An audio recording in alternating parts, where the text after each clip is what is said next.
Patay ang duha ka pulis dihang misangpot sa Pinusilay ang gipahigayong drug bypass operation sa Sultan Kudarat, Maguindanao del Norte. Ang detalye sa report ni Efren Mamak. Sa kuha niining video, madungog ang sunod-sunod nga pagbuto sa mga armas nga daw dunay engkwentro. Taod-taod, subli na sa madunggan ang bayluhanay sa mga buto sa armas.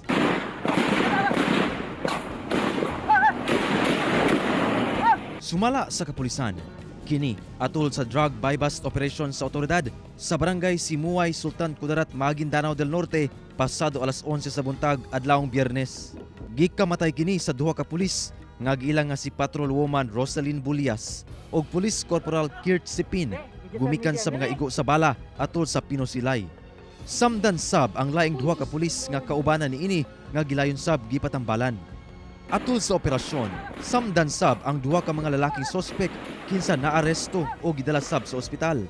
Apan, nakasibat ang laing duha ka mga sospek nga kaubanan niini nga gipangita na karon. Nagkaroon po tayo ng armed encounter kanina during the operation. Yung mga suspect sir at natunugan nila yung katanasak po nila sa mga tropa po natin.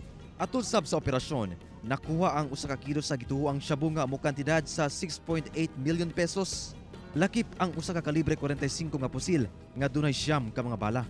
Samtang nagpaabot na sab og pasubo lakip hinabang ang kapulisan ngadto sa kabanay sa mga biktima nga namatay sa maong operasyon. Ginagawa na po nung ating regional office kung ano po yung mga kaukulang assistance na pwede nating ibigay. At the same time, ganun din po sa mga sugatan po natin. Padayon ang investigasyon sa mga otoridad sa hitabo.